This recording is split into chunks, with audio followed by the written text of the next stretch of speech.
नमस्कार दोस्तों, आज बात करते हैं आईपीसी के कुछ इम्पोर्टेंट सेक्शंस के ऊपर। हम लोग क्या हैं वो सेक्शंस जो बहुत इम्पोर्टेंट होते हैं और कहीं ना कहीं बड़ा इफ़ेक्ट डालते हैं आईपीसी की इस बुक के अंदर जो भारतीय दंड संहिता बनी हुई है, इंडियन पैनल कोड। तो ये सेक्शन जो है आपके, आप देखो सेक्शन 299 से 320, सेक्शन 299 से 320 जो है ये क्या है, offence of affecting the women body, यानी कि वुमेन बॉडी, मानव शरीर के ऊपर प्रभाव डालने वाले सेक्शंस कौन से हैं, जहाँ पे अगर आप कोई ऐसा कार्य करते हो जो मानव शरीर के ऊपर प्रभाव डाले या किसी की मृत्यु कारित हो जाए, इस तरीके का कोई कार्य जो है वो आईपीसी में कहाँ अपराध कहा गया है, तो उसके ऊपर बात की जा रही है। सेक्शन 299 जो है ये क्या कहता है, ये कहता है कि कल्पेबल होमोसाइड, यानी कि होमोसाइड डेथ की बात कर रहा है। होमोसाइड डेथ का मतलब होता है कि कल्पेबल होमोसाइड, यानी कि अगर कोई व्यक्ति वो इस तरीके का कार्य करता है या कार्य करने की कोशिश करता है या जानते हुए कि इस कार्य से जो है किसी व्यक्ति की मृत्यु हो जाएगी, इस तरीके का कार्य जो है वो कल्पेबल होमोसाइड के अंदर आता है, जो सेक्शन 299 में डिफाइंड किया गया है। उसके बाद आप लोग जानते ही हो कि सेक्शन 300 जो है कहता है वो मर्डर की बात करता है, यानी कि वध की बात करता है। वध का मतलब यहाँ मानव वध नहीं आएगा दोस्तों। वध का मतलब होता है कि वध वो चाहे किसी जानवर का किया गया हो, चाहे किसी भी चीज़ का, वो जीवित प्राणी जो अपनी लाइफ को जी रहा है, इस जीवन काल में है, उसकी सांसें, उस व्यक्ति के अंदर का ब्लड, ये तमाम चीज़ें जो है वो नेचुरल तरीके से हों, इस तरीके की चीज़ें जो है वो मर्डर में यहाँ सम्मिलित की गई हैं सेक्शन 300 के अंदर में। इसके बाद हम लोग आगे बढ़ते हैं सेक्शन 301। सेक्शन 301 जो है वो कहता है culpable homicide bye death of person other than person, यानी कि कोई व्यक्ति जो है वो किसी व्यक्ति के द्वारा, किसी पर्सन के द्वारा अगर उसकी मृत्यु होती है तो वो 301 में आएगा। 302 जो है वो पनिशमेंट, आप लोग जानते हो कि देखो 302, बहुत से लोग सोचते हैं कि 302 में जो है वो मानव वध की बात करी गई, हत्या की बात करी गई है, डेथ कारित करने की बात करी गई है, लेकिन नहीं, 302 जो है ना, ये जुडिशरी के अंदर इंटरव्यू का बहुत टॉप क्वेश्चन है। 302 में पनिशमेंट की बात करी गई है, ना कि डेथ की बात करी गई है। डेथ की बात कहाँ करी गई? 301 में। उसके बाद हम लोग आगे बढ़ते हैं, आप देखिए सेक्शन 303। सेक्शन 303 जो है ये punishment for murder bye life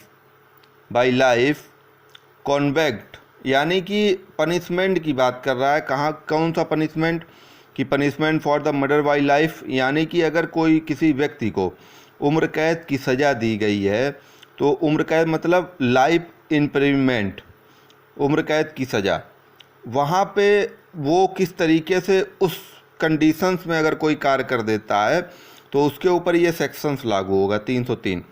304 आप लोग जानते हो कि punishment for the culpable homicide not commit by murder, यानी सेक्शन 304 कहता है कि अगर आप कोई मानव वध या कोई इस तरीके का वध करते हो जो मर्डर की श्रेणी में नहीं आता है, कमिट नहीं किया जाता है, तो आप इसके तहत में दोषी पाए जाओगे। 304A सेम 304 का ही जो है एक रूप है कि causing death by the negligence. देखिए, नेग्लिजेंस का मतलब होता है कि ऐसी डेथ जो आप लोगों ने पढ़ा होगा कि जब रोड दुर्घटना में कोई मृत्यु कारित होती है, कोई डेथ होती है रोड दुर्घटना में, तो वहाँ पे जो सेक्शंस लगता है वो 304A लगता है, ठीक है।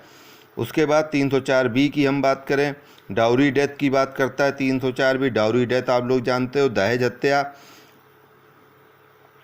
305 amendment of suicide by child और पर्सन, यानी कि 305 जो है ये कहता है कि अगर कोई बच्चा, amendment of suicide of child person, कोई बच्चा जो है, कोई बच्चा या कोई पुरुष जो है उसको आप मृत्यु कारित करने के लिए विवश करते हो, तो वहाँ पे 305 लगेगा। यानी कि अगर कोई बच्चा, वो उसको आप ये बोलते हो कि तुम कुएं में कूद जाओ, वो कूद जाता है, उससे उसकी मृत्यु कारित हो जाती है, तो आपके ऊपर 305 का सेक्शन लगेगा, ठीक है। यानी किसी बच्चे को आप मौत के लिए अगर उकसाते हो या कोई ऐसा कार्य करने को बोलते हो जिससे उस बच्चे की मृत्यु कारित हो जाए, तो वो 305 के अंदर आप दोषी पाए जाओगे।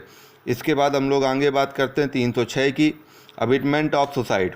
अमिटमेंट ऑफ सुसाइड आप जानते हो 306 में कि 306 का जो केस होता है वो ये ऐसा होता है कि जहाँ पे आप लोग ये जानो कि कोई व्यक्ति अगर किसी व्यक्ति की वजह से अपनी जान देता है तो वो 306 के तहत दोषी पाया जाएगा। ठीक है, मान लो कोई लड़की है, अब वो लड़की जो है वो किसी लड़के की वजह से अपनी जान दे दे, है ना, कोई लड़का उस लड़की को पीछा कर रहा हो, उसको प्रताड़ित कर रहा हो और वो लड़की सुसाइड कर ले, तो वो लड़का जेल जाएगा, उसके ऊपर 306 का सेक्शन लगेगा, अमेंडमेंट ऑफ सुसाइड। 307 कहता है कि अटेम्प्ट टू मर्डर, आप लोग जानते हो 307 attempt to murder half murder में आता है, किसी को जान से मारने की कोशिश करना और उसका बच जाना। 308 attempt to commit culpable homicide. देखिए, होमोसाइड और अटेम्प्ट टू मर्डर फ़र्क है। होमोसाइड का मतलब होता है कि मानव वध करने की कोशिश करना, यानी कि 308 में किसी के सर पे आप चोट कर देते हो और उस चोट से या उस कार से उस व्यक्ति की मृत्यु होना, यानी कि वो कार जो है वो बर्क आपका इस तरीके का हो जिससे उस व्यक्ति की डेथ हो जाए, तो वो कार जो है आपका वो 308 के तहत दोषी माना जाएगा, attempt to commit culpable homicide. 309 जो है आप जानते हो अटेम्प्ट टू कमिट सुसाइड। 309 पे एक सुप्रीम कोर्ट की रूलिंग भी है जिसने कहा है कि 309 जो है वो अपने आप में कम क्या है। 309 आईपीसी का देखिए एक ऐसा सेक्शंस है दोस्तों जिसके अंदर आप ये कह सकते हो कि अगर आप सुसाइड करते हो, आप अपने आप को ख़त्म करने की कोशिश करते हो, अपनी जान देने की कोशिश करते हो, तो वहाँ पे अगर आप बच जाते हो तो आप दोषी पाए जाओगे, आप जेल जाओगे। तो ये एकमात्र सेक्शन जो है वो ऐसा सेक्शंस है जिसमें कार्य करने वाला ही गुनहगार हो जाता है, यानी जिसने वर्क किया, जिसने कार्य किया वो ही उसका जो है गुनहगार होगा, मुलजिम होगा।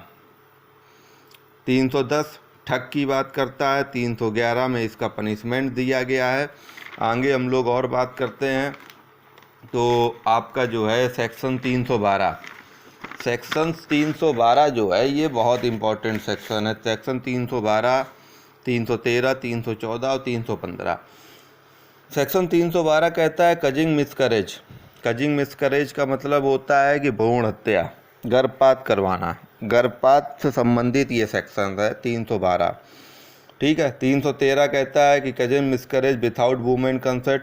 देखिए 312 में अगर औरत का कंसर्ट भी है ना, मतलब कि किसी औरत की जो है सहमति भी है, कंसर्ट भी है, और उसके बावजूद वो अगर अपने क्या करती है कि मिसकरेज करवाती है, यानी कि गर्भपात करवाती है, तो वो दोषी पाई जाएगी। 313 में क्या है कि अगर आप औरत के बिना इच्छा के अगर आपने ये काम किया, मान लीजिए औरत ने बयान दिया कि नहीं मेरी इच्छा नहीं थी कि हम अपना गर्भपात कराएं, तो उस कंडीशन में जो पति होगा या उसके घर वाले होंगे वो दोषी पाए जाएंगे।